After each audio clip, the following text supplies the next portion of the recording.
Alright, CJ Gun Restorations. I want to do another short video on a restoration project. This one's actually for myself. I've been wanting to restore a Colt 1902 for a long time, and I finally came across this one at an auction for a pretty good price because it's been fairly butchered by someone. You can see all the prints gone. Someone just basically grinded it off, and they didn't even take the pitting out that was there, and then they re-blued it, so that devalued it quite a bit. You can see they just blued everything right over basically the original finish. It's a little bit later model, so it has the print. It has not more the fancy Colt print, but it has the straight print, this is the same print style that they went to with the 1903s. But because it's my gun and I like the old original Colt print, I'm going to surface grind this off anyways. I don't know if you can see how they rounded the edges. They just took it to a buffer and grinded it.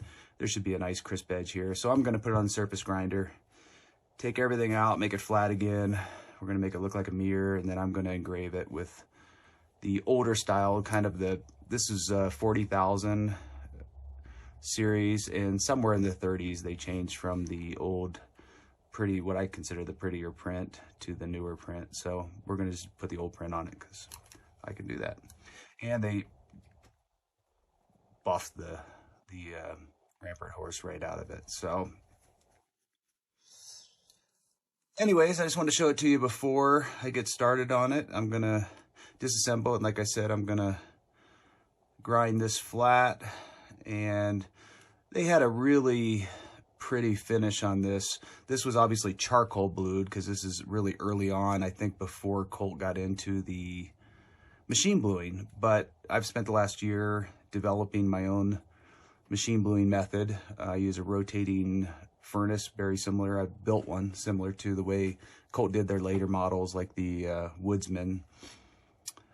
And I'm also doing a Colt Woodsman too, so maybe I'll show that in the video, but I think it'll look pretty. That charcoal blued finish, even though I'm not going to bury this in the charcoal, it won't get quite that blue tint that it did by them putting it in the charcoal and hand buffing it and basically doing a real charcoal finish. It'll be a lot prettier than just a standard salt blued finish. So I'll check back in with you in a bit. We'll get it disassembled and we'll start grinding it and buffing it out to, I'll probably take it to a really high sheen here on the sides, both sides, and we'll leave some probably to about a 600 grit over the top, but we'll see how it goes. And it does have what I believe is the original, actually in really nice shape, magazine, so I'll probably just leave that alone. That one, I'm not sure, I don't think they re-blued it, but it looks original and in good shape. So these are aftermarket grips, and we'll probably put original grips on it before I'm done with it. All right, we'll check back in a little bit. Thanks. All right, a quick update on the Colt 1902. You can see now I've surface ground both sides. It actually took quite a bit. First of all, I had to remove the engraving. So I probably took about 12 thousandths off that to bring it flat. It was really curved here. Someone had just buffed it. So now when I do it by hand, I've already got a flat surface to start with. It's gonna have a lot nicer mirror, original type finish rather than that waviness of someone buffing it that doesn't really know what they're doing. On the receiver, so on the slide, you have to put something that pulls the heat away when you surface grind. So I made this real quick and put that in. That's why this turned out really nice. But obviously inside the receiver, you can't really put in anything. So it burns really easy. But that being said, all I did was to take it within a thousandths. This area right here obviously was a bit low, and I didn't want to keep going. So I'll blend this by hand. And when I sand it and final buff it, those little burn marks will all come out. Now you can see where it tends to get the hottest the quickest, and I was only taking about a quarter of a thousandths each time, which is a really small bite into it, but it gets hot quick and it'll suck metal into it, so you have to be careful. But anyways, we'll blend that, and by the time we're done, you'll never see it, but it has a nice flat. The gun itself is back to you know, more of that factory look. So from here, we're gonna take it to the next level, and we'll show you right before I go into the machine bluing, which is basically like the oil bluing with the vapors and the way they used to do it from 1910 to, they even did it to the 1950s, but most people in the late 30s, when the Dew-Lite salts became available, stopped using it. I think Colt stopped in the late 30s, but I think Smith & Wesson actually did some of their guns into the early 50s. So we'll see how beautiful that finish is, and we'll compare it to a blued. I've got a 1903 that I took to a high finish and blued, and I'll be able to compare them at the end and see if there's a difference. Okay.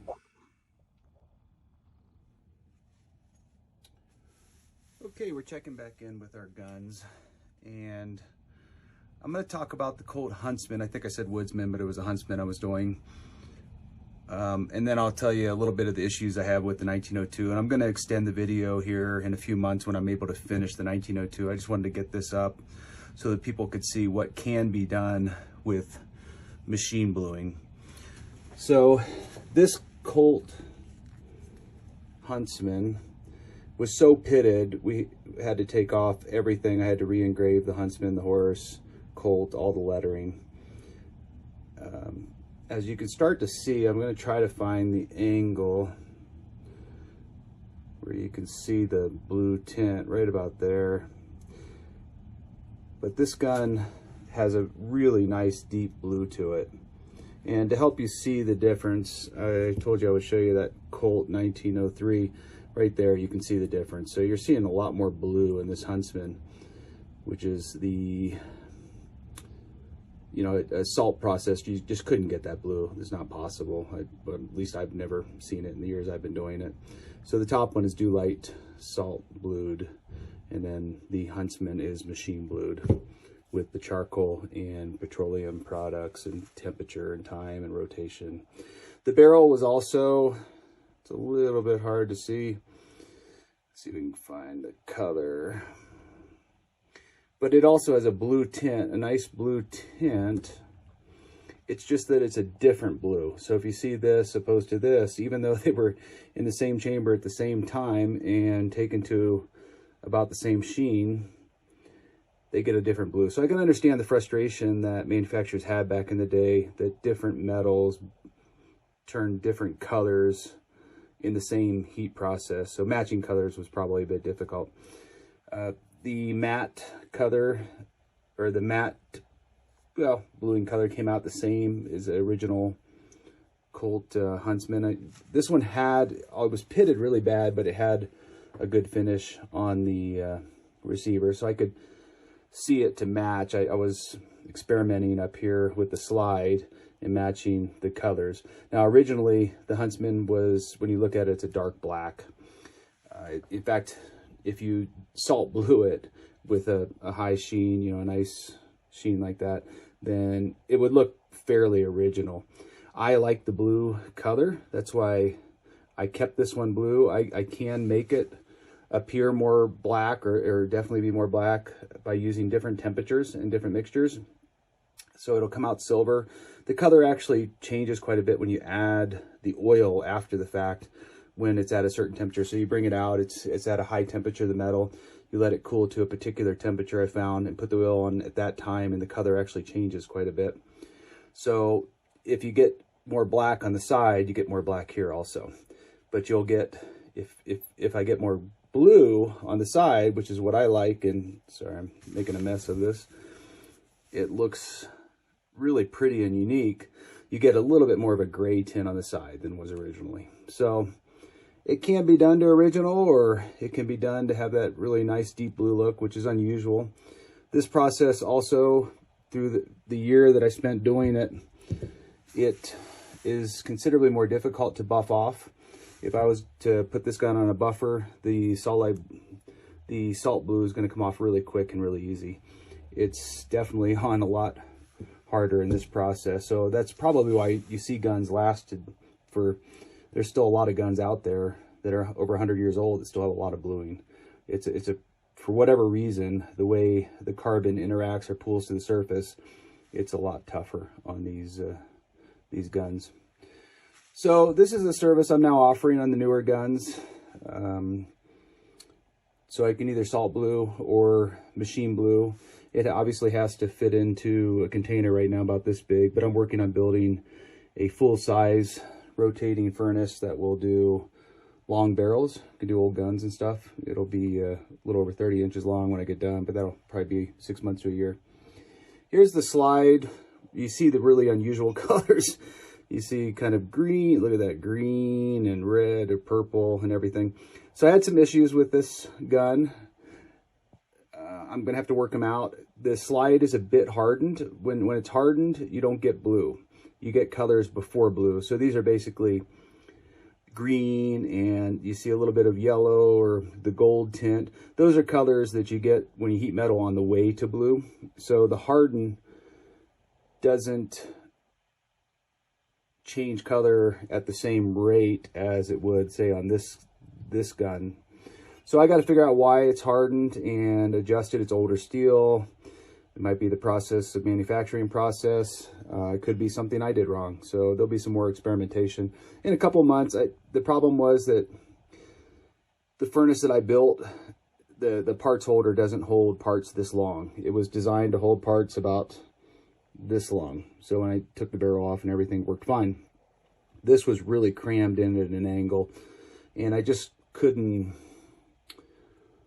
do what I wanted with it. So I'm gonna have to extend. When I extend or build a bigger furnace, I will redo this. We'll get it right. And I wasn't really happy with the sheen. I'm gonna do it a little bit different finish on that. I may have to anneal this in order to, as you can see the pink right here in the lettering, that's from engraving, and it gets really hot when it engraves, when it takes like an hour and a half to engrave. Probably the difference between buying a $7,000 engraver and which I have, or you buy a $30,000, which does it a lot quicker. So it hardened those areas right around those letters, and that's why you can't get the color the same. So I'll have to kind of figure that out. I did re-engrave this gun. It just went a lot quicker, and for whatever reason, I didn't have that issue. And I'll have to figure out why that is. So on the bottom, another problem I had, although the bottom, the color came out good. You can see the blue is pretty. But right here this is contamination. So that's what happens if it's not, the part's not absolutely perfectly clean. And when you do the machine bluing, it has to be clean like you've never seen before, meaning I scrub it, maybe a little acetone. I used a straight alcohol, and then I'd start rubbing it with a soft rag with gloves on, and I have cotton gloves on. I mean, anything. And because this was kind of hard to fit, this big gun in the rack, I must have gotten something on there, and that's what happens, and then it's ruined.